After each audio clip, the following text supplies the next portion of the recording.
América Latina está llena de historias, retos y oportunidades. En Código Latán conectamos las ideas de libertad con la realidad de nuestra región. Cada semana, junto a invitados expertos, exploramos economía, política e historia con ejemplos claros y análisis riguroso, para que cualquier ciudadano pueda entender, cuestionar y actuar. Bienvenidos a Código Latán, donde analizamos la realidad con perspectiva liberal. Muy buenas tardes, estimados amigos. Estamos en su programa Código Latán, un programa del Instituto Ecuatoriano de Economía Política y Estudiantes por la Libertad de Ecuador. El día de hoy para hablar de algo que es importantísimo y que muchos, sobre todo los que amamos la libertad, vemos como una fecha icónica, el Día Mundial de la Libertad, que se celebra el día 9 de noviembre de 1989. ¿Pero por qué? Porque este día cae el muro de Berlín, ya un muro que significó el fracaso del socialismo, una vergüenza para la humanidad, que convirtió a Berlín Oriental en una cárcel para todos aquellos que se encontraban de ese lado del muro y que básicamente nos muestra una y otra vez que el socialismo, ahí donde se ha aplicado, no ha hecho otra cosa que fabricar miseria y dificultar las cosas. Para ello contamos, además de Jan Rodríguez, quien semana a semana nos acompaña, con Roberto Ampuero. Roberto Ampuero es un destacado novelista y político chileno de prestigio internacional. Sus obras han sido traducidas a 18 idiomas, por Dios, y yo diría, y siguen contando. Ya es autor de la popular saga del detective Cayetano Brulé y de importantes novelas y ensayos políticos. Ha vivido en varios países, entre ellos Cuba, las dos Alemanias. Por eso es tan importante Roberto en todo esto, para que nos cuente un poco sus experiencias, porque él estuvo allá, en esa Alemania, en la oriental, en la comunista. Ya ha vivido también en Suecia, en Estados Unidos, ha sido ministro de Cultura, de Relaciones Exteriores, canciller de Chile, y se ha desempeñado como embajador chileno, pues, en España y México. Bueno, con ustedes, Roberto Ampuero. Roberto, te damos la bienvenida. La verdad me siento muy honrado de tenerte acá en este programa. Adelante, puedes empezar a contarnos esta historia por donde quieras o a reseñar por qué es importante este tema. Muy bien. Bueno, José, muchas gracias por la invitación. Un gusto saludarte también, Jan, y un gusto saludar a quienes nos estén viendo. No, quizás para mencionar algo breve en un inicio. Mira, yo llegué el año después del golpe de Estado a Salvador Allende, imagínate ya, eso hace mucho, mucho tiempo. Llegué a Alemania Oriental. Y llegué a Alemania Oriental porque decidí ir voluntariamente a vivir en un país comunista, porque entonces tenía 18 años, 20 años, yo era joven comunista. Y en lugar de irme a vivir como chileno a Alemania Occidental, donde podía ingresar a las universidades occidentales, porque yo venía y estudié toda mi vida en el colegio alemán, dije, no, yo me voy a vivir detrás del muro, me voy a vivir a Alemania Oriental y me voy a vivir allá simplemente porque soy comunista. Bueno, te voy a decir que esa experiencia, haber conocido Alemania Oriental de verdad, lo que era, no que me la contaran, haberlo vivido, y también haber vivido en Cuba, de verdad, estuve allí en total 4 años y medio, rompí con el comunismo. Yo rompí con el comunismo, renuncié a la Juventud Comunista en La Habana en 1976. Entonces, bueno, es una historia larga, pero lo interesante es que, fíjate lo que son, yo diría, las ironías de la historia personal. Yo empiezo mi vida en Europa, en Alemania Oriental, detrás del muro, y años después, cuando ya no era comunista, yo ya había conocido el mundo y era un periodista en Alemania Occidental, una noche me llaman desde Roma, mi agencia de noticias era italiana, tenía sede en Roma, y me dice, estamos en 1989, en noviembre de 1989, me dicen, Roberto, es importante que tomes el próximo avión de Bonn, entonces la capital de Alemania, hacia Berlín, porque tienes que ir a Berlín Oriental, porque eso se está cayendo, se cae el mundo comunista como lo estamos viendo, tienes que ir, tú eres la persona indicada para que reporte sobre eso, porque tú hablas alemán, has vivido en Alemania tantos años, estuviste en el colegio alemán, conociste Alemania Oriental, tienes que tomar el avión ahora mismo. Bueno, hice mi maleta, le dije a mi señora, me tengo que ir, y salí al encuentro con la historia, ¿no? Entonces yo presencié todo esto, el fin del comunismo. Había llegado a un país que me había decepcionado y que yo sabía que eso no funcionaba porque no era ni próspero, ni democrático, ni había libertad, ni nada de eso. Y fíjate que me toca, por esa ironía de la historia personal, o la ironía de la historia, ir a reportar, ir a escribir y enviar especiales, como se llamaban entonces, reportajes, varios al día, sobre la caída del muro de Berlín y el fin de un Estado. ¿Ya? Esas cosas pocas veces la ves en la vida. Un Estado que conociste, viviste allí y después te toca ir años después, 18 años después, a escribir sobre aquel final. Y nunca olvidaré, y esto es muy importante para quienes se preocupan por las ideas de libertad, que de pronto tú tienes la oportunidad, cosa que me ocurrió a mí, tuve la oportunidad de ver desde un pequeño apartamento que yo había alquilado en Berlín Oriental y escribía en el primer, que estaba en mi apartamento en el primer piso, yo abría la ventana, aunque hacía frío, la abría y veía marchar a la gente, a los alemanes, todavía bajo el régimen comunista, pero ya estaba el muro bastante mal, y gritando ellos, nosotros somos el pueblo, nosotros somos el pueblo, otros que pasaban marchando, exigiendo la unidad nacional, y uno lo que veía era, yo decía, estoy viendo la historia pasando ante mi ventana, estoy viendo el fin de la Guerra Fría, estoy viendo el fin de un Estado y de muchos estados comunistas de Europa. Y te toca a ti escribir bueno, era para medios, para diarios latinoamericanos y españoles, ¿no? Fundamentalmente a través de la agencia italiana, a través de Roma. Y yo te diría que ese es el comienzo y el final que a mí me tocó vivir, entre medio con muchas experiencias precisas, ¿no? Pero quería contarte, me tocó ver el muro cuando estaba firme, sólido y parecía eterno, y me toca después ir a escribir cómo se viene abajo a través de manifestaciones pacíficas. Allí no se quebró un solo vidrio, no se rompió ni una sola puerta, no se quemó ni un solo automóvil, no hubo lanzamiento de piedras, simplemente todo el país, cansado de años de comunismo, 40 años de comunismo, en un momento sienten la necesidad y tienen el coraje suficiente todos juntos para salir a la calle, y esa masividad hizo imposible utilizar a Honecker, el dictador entonces, utilizar el ejército para reprimirlo en forma salvaje como él lo pretendía. Así que, te digo, mi vida quedó muy marcado por esa experiencia. También interesante, de lo frágil que pueden ser los estados, en qué se sostiene un estado, incluso un estado dictatorial como estos, ¿no? ¿En qué se sostiene? Y cómo eso empieza de pronto puede crujir. Y fíjate que desaparecieron, junto con el Estado de Alemania Oriental, desapareció el Estado de la República de Checoslovaquia, que así se llamaba, desapareció. Desapareció también el Estado de Yugoslavia, que era otra Yugoslavia, no la de ahora. Desapareció la Unión Soviética.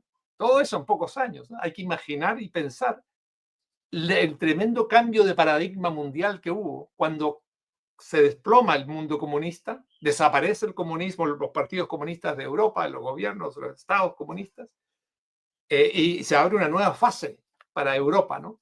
Y el impacto en Occidente. Tuve el privilegio de estar en primera línea, primero de haber conocido el comunismo real de Alemania Oriental y después ir a reportear sobre aquello, cómo se había acabado y triunfaba la libertad y la democracia. Oye, te sentías un elegido. Y Vamos, o sea, debo decirte que yo no paraba de caminar por las calles y escribir, porque los había conocido. Y no salía y escribía otra vez. Y me comunicaba con la gente, le preguntaba qué sentía. Y yo sentía con ellos, porque yo había vivido aquella represión, lo había conocido, la gente tranquila. Solamente cuando te hacías muy amigo de alguien, con un alemán, una alemana, un par de cervecitas, algo de confianza, lo único que te confesaban después de un momento era lo obvio. Cómo quisiera ser libre, cómo quisiera poder cruzar ese muro, cómo pudiera quisiera poder cruzar la frontera también que está entre los dos estados, porque Berlín Oriental era el que tenía el muro, pero había toda una frontera entre las dos Alemanias. Y eso era una franja de la muerte, donde tú no podías entrar a esa franja de la muerte. Creo que la distancia eran como 5 kilómetros hacia lo que eran las rejas, y esas rejas y esas fronteras estaban también con perros guardianes que estaban atados a cables, con armas de disparo automático. Es decir, tú te acercabas, tocabas a un alambre sin darte cuenta, si es que te podías acercar. Recuerda que tenías que recorrer tantos kilómetros, ¿no? En esas zonas de la frontera entre las dos Alemanias. Y fíjate que, y con guardias armados que tenían orden de tirar a matar a quienes intentaran saltar las rejas, la frontera. Y todo aquello no sirvió y todos esos estados desaparecieron, ¿no? La prueba más clara, y por eso es tan importante recordar siempre el Día de la Libertad, siempre, todos los años, el 9 de noviembre, porque eso fue una lucha larga, pero se hizo desplomarse al comunismo a través de movimientos pacíficos, masivos, sin destrucción. El único que fue violento, pero en un segmento, fue en Rumanía, ¿no? Cuando el dictador Ceausescu está haciendo un discurso en esas semanas y ante la masa obligada a ir a escucharlos, y esa masa se revela. Eso está todo filmado, es impresionante, ¿no? Bueno, esa misma noche, o las 2 noches después, lo fusilan a él y a su mujer, que eran unos dictadores atroces también. Y eso fue lo único Vamos, violento en Europa del Este. lo de Ceausescu ya es, no sé, es increíble. Incluso recuerdo ahí de haber leído en algún momento, hay estudios sobre los niños que fueron, digamos, retirados de sus familias para hacer una especie de experimento y ver, pues, si ellos podían, no sé, vivir solos, adquirir, no sé, cierto tipo de habilidades sociales. Y lo cierto es que solamente se los alimentaba y con el paso del tiempo, pues, estas criaturas que se convirtieron más adelante en adultos, pues han tenido un millón de problemas y han sido, de hecho, caso de estudio hasta para la gente debería del día de hoy por todo ese maltrato que se dio en ese sistema socialista. Pero yo quisiera mencionar algunas cosas que deben servir de reflexión para aquellos que nos están escuchando. Primero, esto pasó en 1991. La verdad es que ya yo mismo para 1991 me hallaba en el colegio todavía. Y ojo que yo ya voy ganando años, ¿no? Para los jóvenes, pues es una fecha tal vez en el calendario o una fecha en algún libro de historia, no necesariamente representa algo para ellos. En cierto modo, nosotros crecimos viendo este enfrentamiento entre visiones y enfrentamiento que tú observabas incluso hasta en películas como las de Rocky, cuando él estaba totalmente uniformado con la bandera americana y por otro lado tenías al ruso, ya no solamente simbolizando digamos, el enfrentamiento entre boxístico de un par de púgiles muy hábiles, sino de dos visiones que se contraponían una a otra y en la cual una quería tener una de las dos quería ganar, más claro, quería tener liderazgo. Pero mientras en el un lado, en el lado occidental, nosotros teníamos, como quien dice, la oportunidad de elegir, teníamos oportunidad de alguna manera de llevar adelante nuestros proyectos de vida, en el otro lado estaban sucediendo cosas atroces. ¿Ya? Y eso es algo que yo quisiera que la gente tome en consideración digamos, sepa, ¿ya? Porque tal vez y lo dices, y yo sé que es importante, es decir, con solamente yo haber estado en Berlín y haber visto lo que resta del muro, no lo que tú nos estás contando, y yo me sentía conmocionado y emocionado y tratando de entender lo que había sucedido allá, no solamente en esa Alemania que vivió el muro de Berlín, esa misma Alemania que fue devastada por la Segunda Guerra Mundial y todo lo que Hitler le originó, ¿no? Este, digamos, en este muro que se aparece en 1961, que se va levantando para evitar que la gente huya, ya que cientos de miles estaban huyendo del socialismo.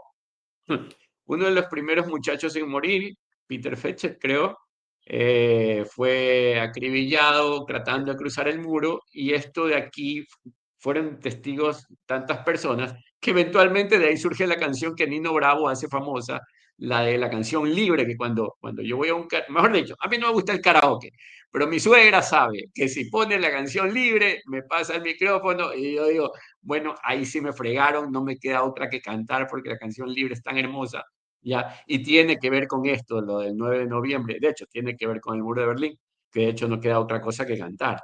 Pero cuéntanos un poco sobre lo que se vivía detrás del muro, porque, Roberto, países han desaparecido, imperios enteros han desaparecido. Desapareció el Imperio Otomano, el Imperio Austrohúngaro después de la Primera Guerra Mundial. Es más, producto de esas desapariciones, luego tenemos muchos problemas en los Balcanes y todos esos conflictos que también se mencionan hasta en otras películas de acción, hasta como parte de tu historia de, tú eres muy salvaje, pues sí, porque estuve en Kosovo, porque estuve en tal lado, porque estuve en tal lado, y uno dice, wow, qué historial. Pero ¿qué se vivía detrás del muro? ¿Por qué era tan terrible ese socialismo? ¿Cómo vivía su día a día alguien tras la cortina de hierro? ¿Qué pasaba con esa policía secreta? ¿Qué, ¿Cómo sorteaban, digamos, dentro del socialismo, del normal, el de verdad, la vida a aquellos que vivían presos detrás del muro de Berlín? Mira, Roberto, disculpa, le sumo una pregunta, enlazo la pregunta que era una duda que me surgía. Bueno, tú mencionaste que eras comunista, quizás nos puedes contar más sobre eso después, y lo enlazo a la pregunta de José, lo de cómo se vivía detrás del muro. También me surge la duda, ¿existía una romantización por parte de los comunistas hacia el muro, hacia la división? ¿Cómo era, cómo era vivir la vida normal, pero filosóficamente? También era como algo poético el muro, es decir, nos divide del imperio. No, no, ¿cómo se vivía eso? no, mira, esta era una situación kafkiana, ¿no? Tienes que imaginarte, bueno, Europa, ¿no? En el centro de Europa, y esto no hace mucho tiempo en términos de historia del mundo, que exista un muro en un momento, se construye un muro para que la gente no escape. E imagínate que de pronto se construye el muro y allí donde no hay muro, esta franja de la muerte, con rejas, con campos minados, ¿verdad? Con guardias, con perros, bueno, todo eso. Y tú tienes la mala suerte de que te tocó a partir del momento en que se empezó a construir el muro, el 13 de agosto del año 61, te tocó la mala suerte de estar al lado, en el lado, vamos a decir, incorrecto, ¿ah? En el lado no deseado del muro. E imagina que un amigo tuyo tuvo la suerte de quedar al otro lado del muro. Ese amigo tuyo que quedó al otro lado del muro, que podía ser un familiar tuyo, quedó en un mundo libre, en un mundo liberado y entonces ya ocupado, pero se habían retirado las tropas, ocupado y liberado por Estados Unidos, por el Reino Unido y por Francia. Y a ti te tocó la zona ocupada por la Unión Soviética, el régimen estalinista, que no te traía ni libertad, ni democracia, ni prosperidad. Y que por lo tanto el régimen, cuando le entrega el poder a los comunistas alemanes, se lo entrega, a diferencia de lo que pasa en Occidente, donde hay elecciones libres, ese régimen comunista se da cuenta que es imposible, debido a la superioridad en todo sentido del capitalismo, de la democracia occidental, que es imposible retener a la gente, a tu población. Y que si se siguen yendo como se estaban yendo, que ya en poco tiempo millones, como 3 millones, ese estado iba a quedar vacío. Tú te puedes imaginar. Porque la gente, hubo un momento en que todavía no se había construido el muro, hasta el 61. Y entonces dicen, la medida aquí es construir el muro. Bueno, y tú estás allí. Mira, Alemania Oriental era el país más desarrollado del mundo comunista. El más desarrollado.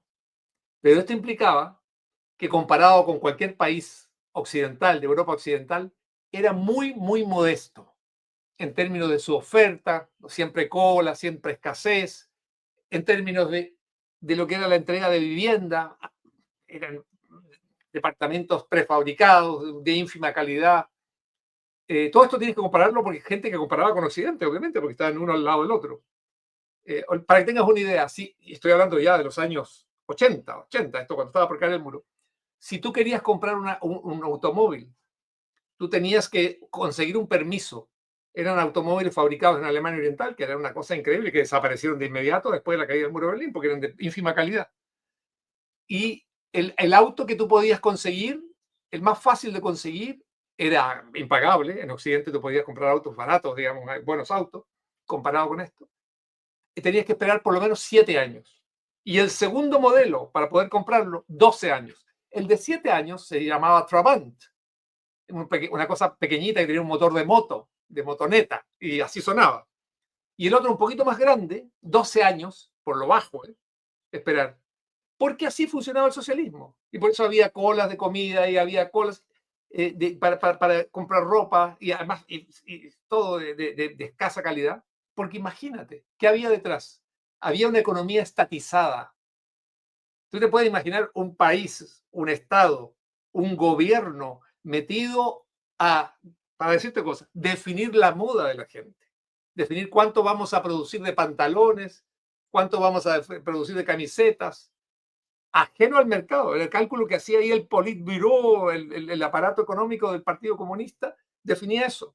¿Cuánto vamos a sembrar de papa, de manzana? Tú sabes que eso no funciona.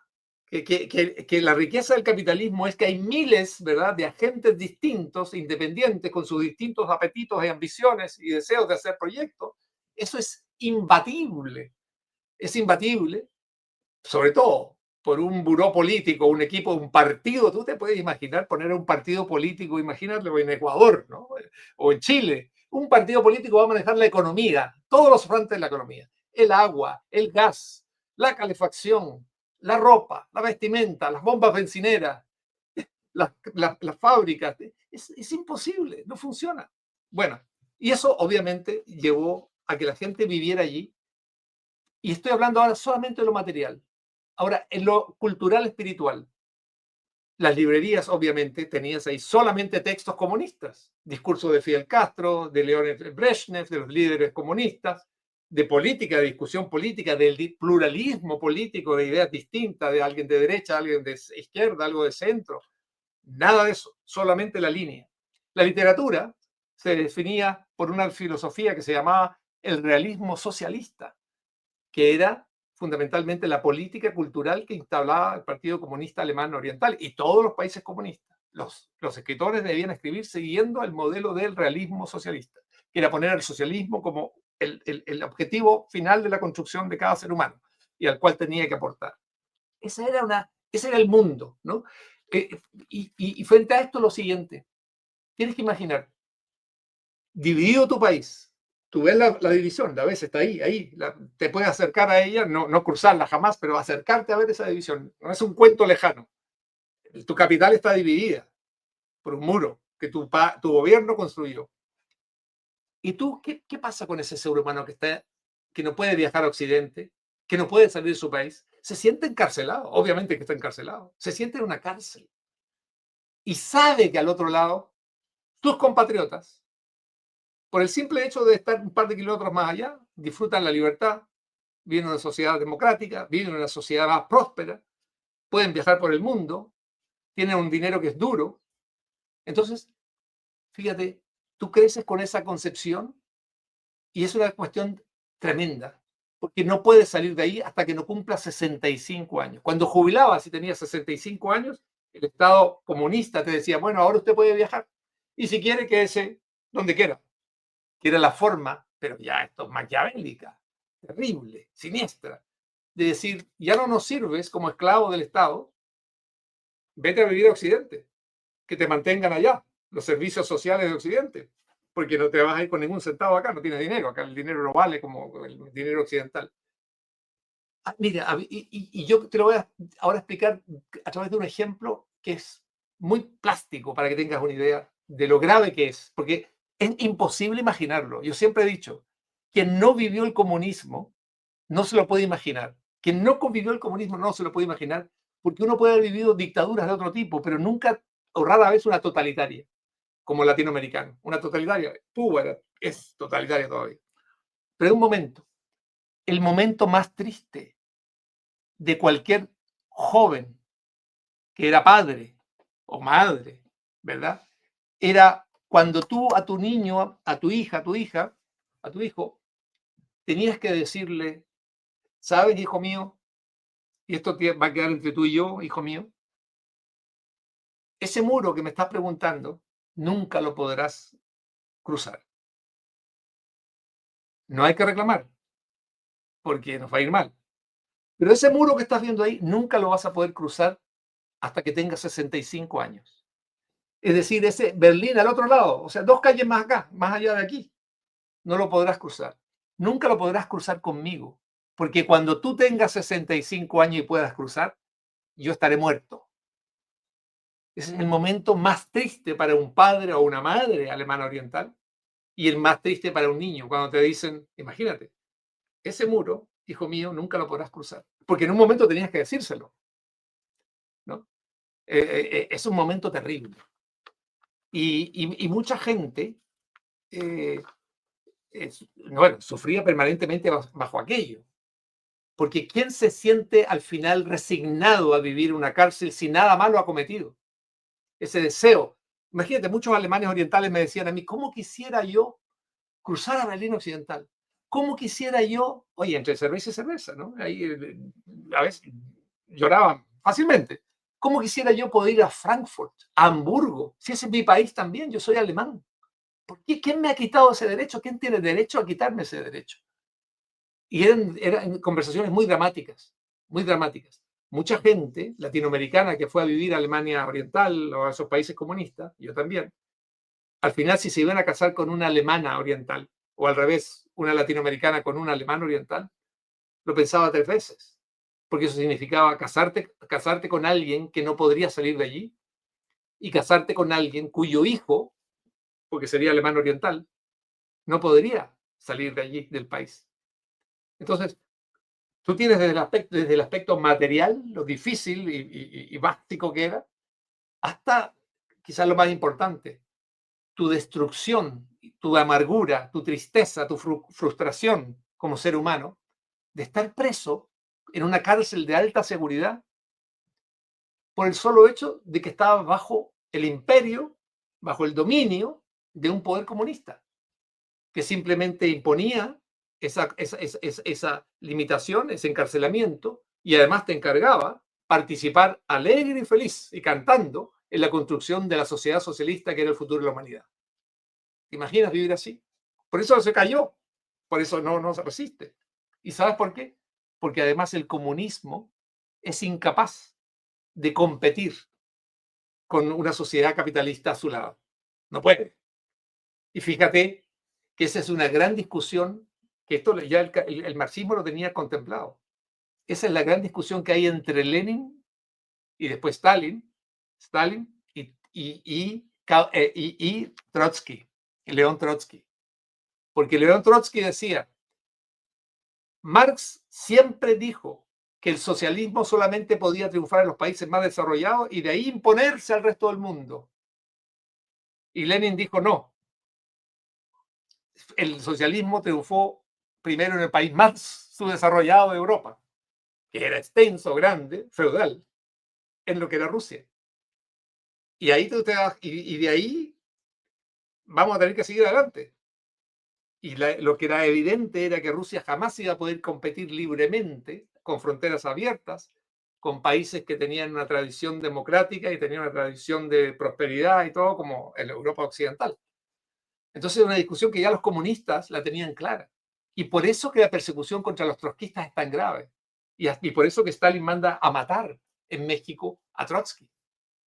Porque él, Trotsky en este sentido, y fue un comunista tremendo Trotsky, pero se daba cuenta, esto no va a funcionar porque en el fondo lo que estaba diciendo Trotsky era el comunismo no funciona compitiendo al lado con el capitalismo, porque el capitalismo tiene una prosperidad, el capitalismo tiene una libertad con la cual no podremos competir. No hay un partido dirigente, hay muchos partidos, hay pluralismo, sociedad abierta. Con eso no se puede. El comunismo no puede competir, donde lo pongas. Cuba existe todavía porque es una isla. Si no, hace rato ya se hubiese ido todo el mundo, no quedaría nadie.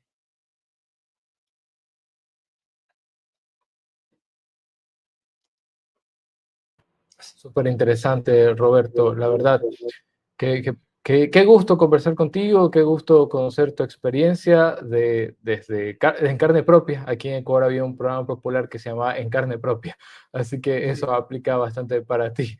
Y bueno, mira, yo ya tuvimos un episodio anterior con un chico de Chile analizando las elecciones del domingo pasado. Y yo Sí. le contaba a él que yo me llego a enterar de que existe un partido comunista un día caminando en Valparaíso. Y yo veo un letrero ahí, afíliate al Partido Comunista. Y tú eres de Valparaíso, tú eres de Valpo. ¿Cómo se da esa conversión tuya al comunismo? Yo nací después del 91, no viví nada de esto. Yo tengo entendido que el comunismo era mala palabra precisamente por lo que decía José, lo de las películas de Rocky, por los Simpsons, por algunas cosas de algunas de esas producciones, yo ya sabía que el comunismo era malo y cuando estuve en Valparaíso vi Partido Comunista, afílate, yo me sorprendí realmente, no sabía que eso existía.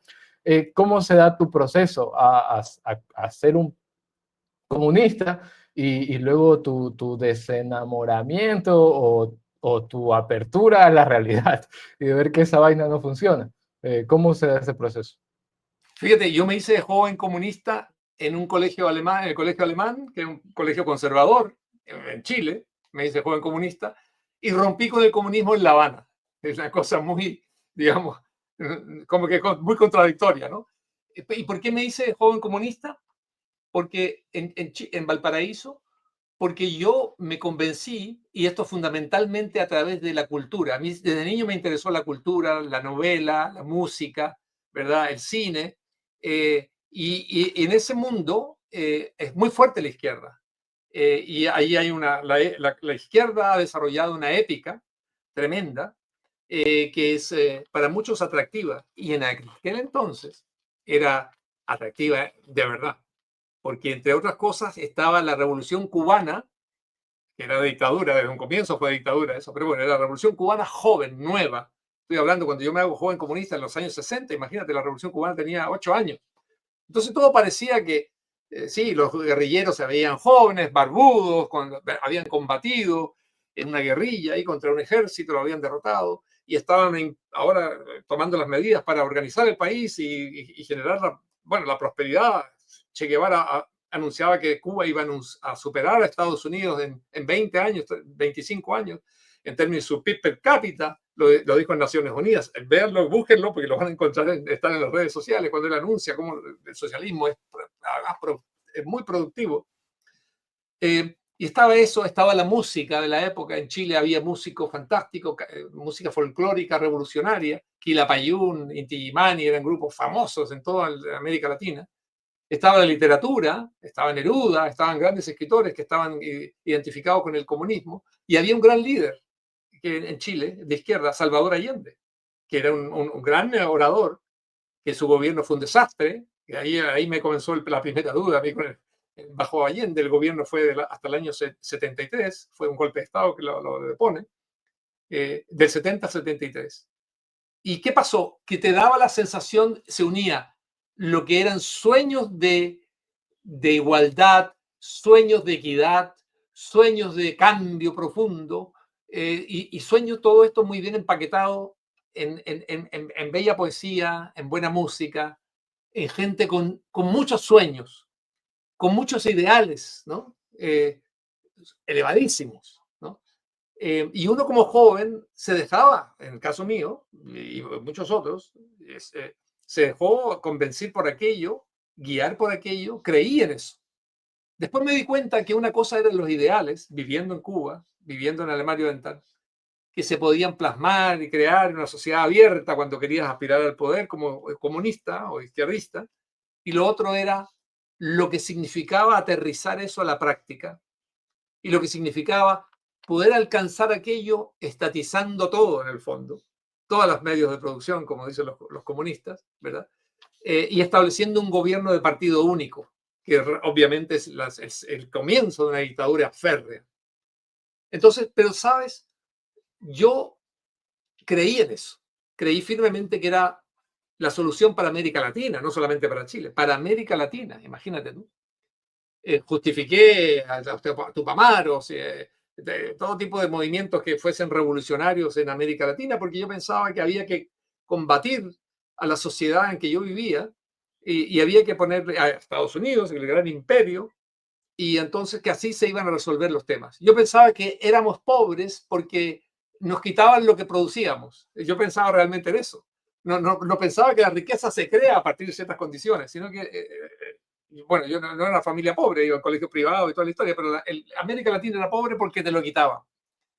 Y entonces, cuando llego a vivir allá, me doy cuenta que nada de aquello era cierto. O sea, que nada había logrado en términos de libertad, en términos de democracia, en términos de equidad, en términos de justicia social, y además un fracaso total, rotundo, en la economía, ¿no? En Cuba era evidente, yo desde que llegué y hasta hoy tiene un problema de incapacidad de suministrar libremente fruta, para que tengan una idea, fruta tropical a los cubanos. Todavía es incapaz, porque el Estado se metió por doquier.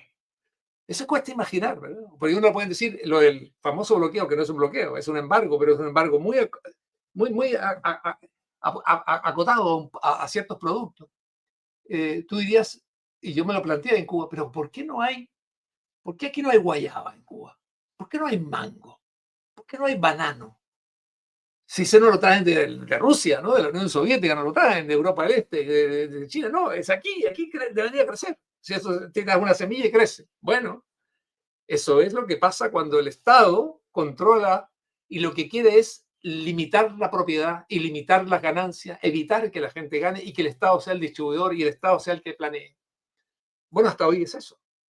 En Cuba, si tú encuentras hoy productos, es porque dejaron al final, se dieron cuenta de que había que dejar a los campesinos ahí que produzcan lo que quieran, en realidad, según lo que la gente mande, y por ahí pueden alimentar a cierta parte de la población. El Estado es incapaz. El Estado de Cuba, para que ustedes tengan una idea, acabó con la caña de azúcar. Cuba, cuando triunfa Fidel Castro, era el exportador número 1 de azúcar del mundo. Hoy importa azúcar. ¿Y saben de dónde importa? De Estados Unidos.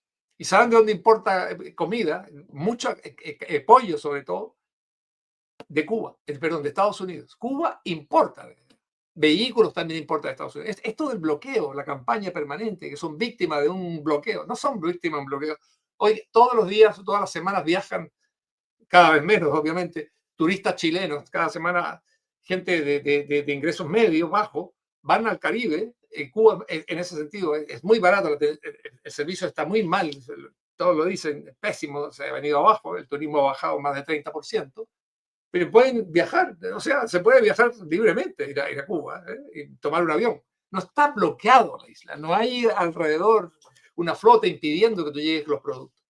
Entonces, toda esa historia es para justificar simplemente la incapacidad del socialismo. Fíjense, y hay que pensar siempre en China y en Vietnam. China y Vietnam, los dos, llegaron a la conclusión de que simplemente el modelo comunista como tal no funciona, porque el modelo comunista se basa en la centralización de los medios de producción, en la estatización de todos los medios de producción y con esto en el aplastamiento de lo que es la iniciativa privada, la propiedad privada y las ideas de las personas cuando son dueñas de su propio destino. Y pasaron a permitir la economía privada, la inversión privada extranjera y la nacional. Interesante. Todo el crecimiento de China, el que ha logrado en los últimos años, se debe principalmente a esa apertura que le hizo a la actividad económica, pero sin soltar el control político a través del Partido Comunista. Sigue siendo un régimen de partido único, pero que da espacios para que el sector privado pueda trabajar, porque se dieron cuenta que de lo contrario iban a pasar como Corea del Norte, solamente de una hambruna a otra. Y es ahí cuando aparece Deng Xiaoping y dice, miren, al final el color del gato da lo mismo, lo importante es que el gato case ratones. Eso era el tema. Vietnam hizo lo mismo. Y han crecido y se han convertido en suministradores, ya sabemos, bueno, de tecnología, pero también de productos básicos. China sigue siéndolo en parte y también Vietnam, fundamentalmente. Entonces, el fracaso. ¿Ante qué estamos? Ante el fracaso de la idea de Carlos Marx, ante el fracaso de la idea del marxismo-leninismo, de que era fundamentalmente poder del Partido Comunista, de la clase obrera, supuestamente, ¿verdad? Poder del Partido Comunista, monopólico, sin pluralismo, y estatización de todos los medios de producción. Tierra e industria, ¿no? Y educación, desde luego, los medios de comunicación, todo bajo control estatal. Eso no funciona. Eso ya sabemos que no funciona. Pero yo tenía que dar esa vuelta primero para entenderlo. ¿Ah? Pero cuando yo tenía 17, 16 años, creí, para horror de mis padres, que mi madre era conservadora, católica conservadora, mi padre era un socialdemócrata, pero a la europea, no comunista ni nada de eso. Cuando saben, se enteran, yo les cuento, venían de un viaje a Europa, les digo, miren, los recibo en el aeropuerto y lo que hago, saco mi carnet comunista. Con orgullo se lo muestro a mis padres. Casi se desmayan ahí mismo en el aeropuerto. Y mi madre un día me confesó que era el momento más triste de su vida, cuando la alegría de verme de nuevo, habían hecho un viaje largo, habían viajado por Europa mucho, como 2 meses, 3 meses, y llegan y yo los espero con esta sorpresa, que creo que fue una suerte de venganza por haber viajado por tanto tiempo lejos de mí y sin llevarme. Pero tuve que hacer esa experiencia. Y ¿sabes lo que pasa? Que yo rompí el 76, o sea, yo tenía 23 años. Y fíjate que creo que el haber sido joven me ayudó mucho a ser muy valiente. Porque cuando tú ya estás establecido en un régimen comunista y tienes hijos y tienes una familia y tienes que mantenerte y ver cómo, sin desobedecer al Estado y al partido, tienes que cumplir y mantenerte en una disciplina, lo piensas 2 veces. Porque el paso que das, ese paso arriesgado que yo di, podía significar, o sea, significaba de hecho, bueno, el fin de tu carrera, la persecución y además la limitación a tus hijos en llegar a la universidad o ir determinados trabajos, ¿no? Eso es el Partido Comunista, los regímenes comunistas son así, siempre operaron así, ¿no? Con restricciones y con todo tipo de represalias. Si tú no obedecías y seguías la línea del partido, la línea oficial del Estado, ¿no? Mira, es interesantísimo todo lo que nos mencionas, pero la gente debería entender que lo que sucedió en Berlín se podía haber llevado hacia, por ejemplo, Venezuela y a todos esos venezolanos que hoy han huido por millones del país gracias al socialismo, pues en lugar de otras sociedades o amigos o oportunidades diferentes, les hubiese esperado gente armada en la frontera con un muro y les hubiese disparado, ya, porque lo que la gente no entiende es que no solamente se trataba de un fracaso económico, de una decadencia, digamos, en producción, de una falta de todo lo que en otras sociedades sí era normal o cotidiano, sino que te quitaban la vida si te oponías a ello. Y de hecho te enviaban a centros de reeducación o había una policía secreta que estaba pendiente de todo lo que estabas diciendo o lo que estabas haciendo. Yo me gustaría recomendarles a ustedes, mis amigos, hay una película que se llama La vida de los otros. Es una película fenomenal, que cuando uno la ve queda impresionado, pero ese era el tipo de sociedades en que se vivía, digamos, ese era el tipo de modelos que el socialismo representa, o sea, no es nada alejado de la realidad. Ahora, yo quisiera que tú me contestes lo siguiente, porque la verdad es una gran interrogante. Yo recuerdo que durante muchas ocasiones acá en Ecuador se decía que cuando un comunista ecuatoriano se iba a la Unión Soviética, regresaba y se suicidaba. Se suicidaba al ver que todo aquello que creía era cierto no era más que una pesadilla, un engaño, y descubrir, digamos, algo tan terrible. Pero sin embargo, pese a que regresaban, se quitaban la vida algunos, otros descubrían que no era todo lo que se había imaginado y de hecho cae el muro de Berlín y los berlineses de Alemania Oriental le cuentan al mundo lo que les pasó. Como que, no sé, de repente aparezcan no sé, cuadras y cuadras de vecinos diciéndote, estuvimos encarcelados durante décadas y nos trataron muy mal y vengan a contarnos la historia. ¿Cómo sobrevivió el socialismo a ello?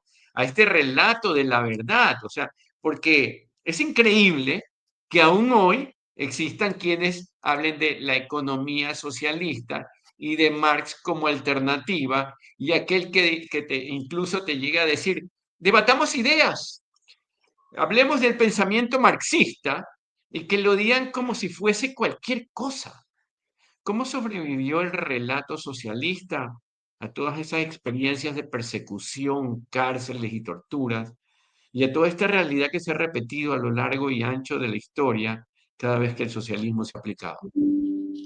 Mira, creo que es muy importante recordar que en toda sociedad se da una batalla de las ideas en forma permanente. Y vamos a simplificarla para ejemplificar esto. Y batallas, por ejemplo, de ideas entre lo que son ideas de izquierda e ideas de derecha, o ideas liberales, ideas que tienen que ver con lo privado y otros, y que garantizan la propiedad privada, y otras que son, en el fondo, estatistas. Creo que es bueno tener en cuenta eso, a saber que eso se desarrolla a diario.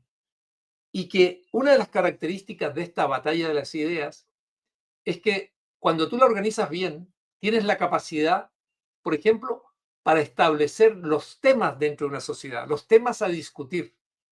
Tú tienes la capacidad para proyectar los temas que vamos a debatir para el futuro del país y, y también la forma en que hay que interpretar el país en que vives. Y debo decir que la izquierda se dedica a esto con mucho éxito porque la izquierda le da mucha importancia a la parte cultural.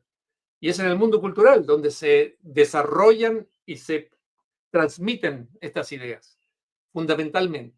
Y así a través del periodismo, y así a través de las academias, y así a través de los artistas, de los espectáculos, del cine, del teatro, en fin. Eso es una presencia fuerte. Creo que esa capacidad que tiene la izquierda, creo que sectores liberales la han descuidado muchas veces. La han descuidado, ¿por qué? Porque así como la izquierda se dedica al trabajar la utopía, que nada es mejor que una utopía, nada es mejor porque no existe además, los liberales y el mundo conservador y de derecha se ha dedicado fundamentalmente a ver cómo se maneja la economía de un país para que sea eficiente, ¿verdad? Y eliminar las trabas, buscar alternativas para que ese país sea eficiente, produzca, haya condiciones para producir y así se vaya creando un empleo. Y se sabe que sin crecimiento no hay empleo, punto. Pero se dan cuenta que eso es contraponer la lucha entre lo que son políticas de responsabilidad, que pueden ser fiscales, políticas también de cómo quitar regulaciones, reducirle el poder al Estado, que no interfiere en la actividad de las personas cuando son productivas. Están en eso, y de cosas prácticas que tienen que ver con responsabilidad, pero son tareas. ¿Y qué hay al frente? Ahí está pintada una utopía maravillosa, como la que a mí me conquistó. A mí, y había muchos, con 17 años, con 18 años, el discurso de un economista me resultaba muy poco atractivo. Un economista responsable, serio, consciente de lo que significa la economía y cómo debe moverse una economía para que sea efectivamente próspera, y la importancia de la propiedad privada en esto y la libertad individual. Entonces yo creo que por ahí la izquierda es capaz de colocar los temas que a debatir dentro de una sociedad. Solamente en situaciones muy precisas aparecen con fuerza los liberales y aparecen con fuerza sectores conservadores diciendo, no, mire, esta situación caótica económica de endeudamiento total del Estado, tenemos que salir y estos son los pasos a seguir. Pero son momentos. El resto del tiempo, la música y la poesía, la lírica, digamos, la pone la izquierda. Y aquí quiero decir que en ese sentido es una batalla siempre desigual. Hay que estar consciente de eso. E implica dar la batalla también a nivel de las ideas. Porque la política no se reduce solamente a tener la razón en términos argumentativos, lógicos, claros y además demostrables. La política también se desarrolla en gran medida imbuida por elementos que son simplemente emotivos, emocionales, inspiradores, utópicos. Todos necesitamos un cuento, una utopía para vivir. Y dejamos todo ese trabajo en manos de la izquierda. Y bueno, y en manos de la izquierda, y fíjense, si persiguiendo esta utopía, tenemos el desastre venezolano, tenemos el desastre de los sandinistas en Nicaragua, tenemos el desastre de Cuba, el fidelismo, los barbudos, los guerrilleros, emancipadores de América Latina y el faro del mundo, ¿verdad? Supuestamente, para el resto del continente. Eran palabras. Eso son estafas, en realidad. Muéstrenme un país realmente comunista, ¿verdad?, que haya sobrevivido y que dé ejemplo. Porque no me van a decir ahora que China, que su economía es comunista. Su economía no es comunista. Su economía no es comunista. La economía de Vietnam, que es otra economía también en crecimiento, no es una economía comunista. Están regidos por partidos comunistas que dominan, ¿verdad?, políticamente. Y todavía tienen esa fuerza. En algún momento yo creo que eso va a pasar a un plano más crítico. Pero es así. Pero ¿qué quedó del socialismo? ¿Qué quedó de las ideas marxistas-leninistas? ¿Ustedes han visto que los vietnamitas hablen de Marx y Lenin? ¿Han visto que la China hable de Marx y Lenin? Eso se sabe. Eso tiene que ver con una economía que no ha funcionado en ninguna parte. No ha funcionado en ninguna parte. Y creo que ese es un trabajo que nosotros no realizamos. Yo creo que allí hay un trabajo importante que hacer. Por ejemplo, me parece muy interesante el instituto de ustedes, ¿verdad? Que está como otros en otros países que yo los veo. En Chile, bueno, hay varios, no voy a nombrar a ninguno porque son varios y me parece fantástico que lo hagan desde una perspectiva liberal, desde una perspectiva también económica, responsable y todo esto, pero que traten de influir en la sociedad, entre los jóvenes también, para advertir de esto. Porque de lo contrario, si tú no tomas partido en esto y no asumes una posición, vas a tener siempre triunfando a las utopías, porque son perfectas. Son perfectas. Tú tienes que incorporarte a la lucha, en la batalla por las ideas. Y hay que darla dura. Y ser capaz de rebatir a través de la historia, a través del conocimiento. Para cerrar esta idea, creo que cuando tú dominas en la batalla de las ideas, tú no solamente controlas los temas que van a discutir la sociedad y desde tu perspectiva, sino que al mismo tiempo manejas la memoria o la amnesia dentro de una sociedad. Un ejemplo, la izquierda en Chile nos tiene acá el tema del golpe de Estado de 1973, más de medio siglo, como algo que acaba de ocurrir, porque siguen y vuelven y siguen y vuelven y siguen, no, bueno. Y, sin embargo, el 89, la caída del muro, ni la mencionan. Este 9, la izquierda, nadie salió a recordar ni a hablar siquiera del muro de Berlín, ni nada de eso, que se acabó el comunismo. Desaparece el tema, por razones obvias. Y esto, imagínense, nos tienen como el año 73, como que recién ayer pasó, y el año 89 desapareció ya del como concepto dentro de izquierda. Ni acordarse de ella, en ningún diario, ninguna publicación, en ningún comentario, ni siquiera columna, ni siquiera foro de la izquierda mencionando eso. ¿Por qué? Porque necesitan que esto se olvide. Y si nosotros, como liberales, o como conservadores, o como realistas, diría yo en términos económicos, dejamos que esto prospere y se olvide, bueno, nos vamos a encontrar que vamos a tener alrededor de nuestro cuello un collar de temas que a la izquierda ha instalado y que son los únicos que en la sociedad se discuten, y toda la historia, todo esto que desapareció la Unión Soviética, hace tan poco que desapareció el mundo de Europa del Este, que se acabaron los partidos comunistas, lo olvidamos.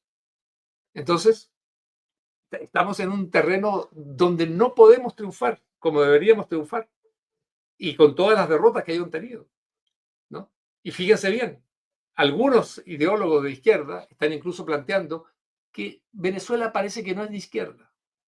No, y el sandinismo tampoco ya es de izquierda, porque la izquierda es muy buena, ¿no? Y este desastre verdadero cubano, comunismo. Exacto, y el desastre cubano, que esto va a terminar de mal en peor, también van a empezar a decir, bueno, es que se murió Fidel sí que era un gran revolucionario, pero esto ya no, con la izquierda no tiene nada que ver. Se lavan las manos y se va.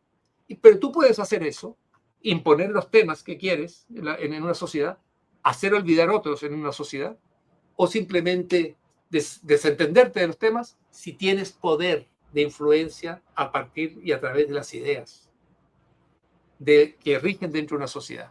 Recuerden, el mundo intelectual en una sociedad es más importante de lo que pudiéramos pensar. Y por esto incluye también a periodistas, académicos, ¿verdad? Autores, escritores, poetas, todo, filósofos, pensadores. Porque ellos son los que instalan los temas que discutimos. Son ellos. Las ideas, ¿de dónde vienen? De ahí vienen. ¿Quiénes han creado la épica? De la Revolución Rusa en un momento, de la Revolución Cubana en otro momento, de la Revolución Sandinista, de Chávez, y su socialismo siglo XXI. Está ahí está la respuesta. Entonces hay que dar. Y eso estamos haciendo, eso es lo que hacemos desde el Instituto Ecuatoriano de Economía Política, desde Estudiantes por la Libertad, por eso es que estamos conversando contigo, para aprender de ti. La verdad que sí, muchos temas de los que mencionas me llevo las reflexiones. Esto que mencionas de trabajar con las emociones de las personas, aunque suene un poco raro, aunque puede sonar un poco manipulador, de hecho yo estudio comunicación política o trabajo en comunicación política y es algo fundamental, o sea, todo eslogan, todo mensaje político tiene que ir ligado a generar emociones en la persona y no hay nada que emocione más que vivir en libertad. Y entonces también algo que tú mencionas con esto de la utopía, ¿no? Yo tengo una mini charla que doy que es basada en algo que habla el Axel Kaiser. El Axel Kaiser hace precisamente una reflexión sobre un texto de Hayek que dice que lo que hace que les vaya bien a los socialistas, a los comunistas, es que tuvieron la valentía de ser utópicos. Entonces él dice, ¿cuál es la utopía liberal? Pues, y él hace la reflexión que es el florecimiento humano, de que cada ser humano pueda llegar lo más lejos posible en su vida, viviendo en libertad. Y eso yo doy esta charla y normalmente a otros chicos liberales, ¿no? Decirle, chicos, esto es lo que tenemos que vender. Tenemos que vender de que la libertad es el medio que te va a permitir llegar lo más lejos posible a ti en la vida. Que te pongan impuestos a las compras del extranjero no es florecimiento humano, no te está dejando vivir en paz. Entonces, por ahí vamos, ese es el camino. Y ya estamos llegando a la parte final del programa, José. Roberto, sí. Sí, oye, mira, una cosa, yo colaboré durante varios años con la Fundación para el Progreso, con la FPP, y también con Mauricio Rojas, que fue ministro de Cultura también de Chile, y él es diputado del Partido Liberal en Suecia, en el Parlamento sueco. Y colaboramos mucho, y bueno, cumplimos un ciclo largo ahí, muy bien. Lo interesante para mí, que con la FPP, muchos jóvenes que hoy están en política, están activos ya sea como candidatos o están activos en la política desde hace un tiempo o están también en los medios con mensajes de tipo político y análisis político, fueron alumnos nuestros, pasaron, ¿no? Los conozco a muchos de ellos y recuerdo cuando llegaron muy jóvenes y a aprender el ABC. ¿Y cuál era su mensaje? ¿Por qué llegaban allí? Decían lo siguiente, y nunca lo voy a olvidar. Decían, ¿saben? Cuando nosotros llegamos a la educación media o cuando llegamos a la universidad, nosotros, la gente que piensa como uno, que cree en la libertad, llegamos ahí a debatir y nos enfrentamos a los socialistas, a los izquierdistas, a los comunistas, y todos vienen con sus nombres, con sus conceptos, con la dictadura del proletariado, con Lenin, con Stalin, qué sé yo, toda la cosa, con un aparato tremendo conceptual. Y nosotros, no, que no hay nada como la libertad, que bien, importante la libertad. Y decían, no estábamos preparados. Entonces, así perdíamos centros de alumnos, así no podíamos postular y participar en debates de forma exitosa con ellos, era difícil. Y claro, nos dimos cuenta que toda esta gente estaba preparada desde hace tiempo en esto.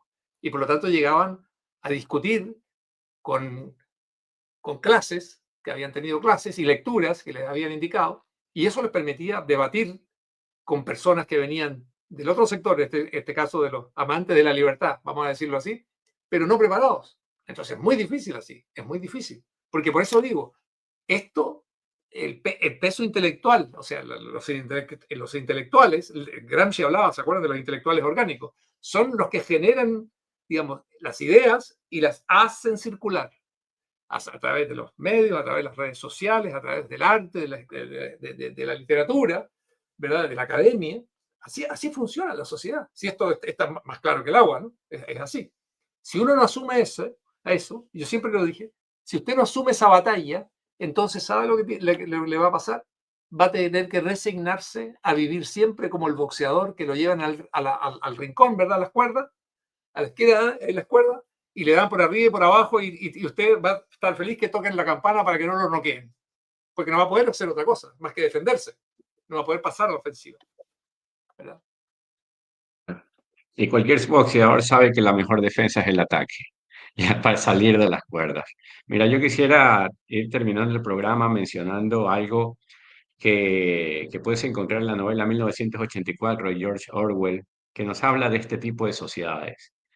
Decía que en aquella sociedad existía el Ministerio de la Verdad, ocupado de las noticias, el Ministerio de la Paz, que se ocupaba de la guerra, el Ministerio del Amor, que se ocupaba de la ley y el orden, y el Ministerio de la Abundancia, responsable de los asuntos económicos. En sus siglas, Miniver, Minipax, Minimor y Minindanza. Ya. Esa gente creó una nueva lengua e incluso crímenes mentales. Así se vive en las sociedades totalitarias. Al punto de que nosotros hoy por hoy tenemos instalados ahí dentro de la sociedad términos así como precarización, cualquier intento de modificar los acuerdos laborales, precarización. Precarización suena feo, por favor. Ya. Heteropatriarcado, Dios mío, marxismo llevado a la relación entre hombres y mujeres. Heteronormatividad, o sea, de paso, el hombre ha diseñado todo un sistema donde tiene un grupo de gente que es víctima del hombre. O sea, de aquellos que se gustan hombre y mujer, no puede haber ahí cosa en medio, las, los, ellas, ellos, ellas. Bueno, revictimizar. Han instalado un pocotón de cosas y la verdad es que de a momentos parece difícil, pero no queda más que ir a esa batalla de las ideas, ¿ya? Y no defenderse nomás. Hay que entrar golpeando, y golpeando duro. Y si golpeamos duro y hacemos en cierto modo lo que ya hizo en su momento Gramsci, y era tomarnos el mundo de las ideas para que nuestras ideas sean las ideas del mundo, pues la cosa no se revierte. Sin embargo, hoy estamos celebrando este 9 de noviembre, es un momento para celebrarse porque la realidad se impone.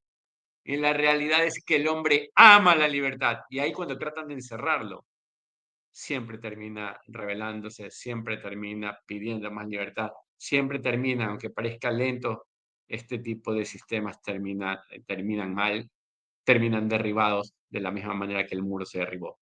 Bueno, estimados amigos, hemos llegado al final del programa. Yo quisiera agradecerte, Roberto, dejar un mensaje final para aquellas personas que nos están escuchando y también agradecerte a ti, Jan, por haber estado acá. Roberto. Bueno, muchas gracias por la invitación. Valoro altamente el trabajo de vuestro instituto, me parece que es importantísimo. Con el tiempo uno se va dando cuenta, como nos pasó a nosotros, el impacto que tiene.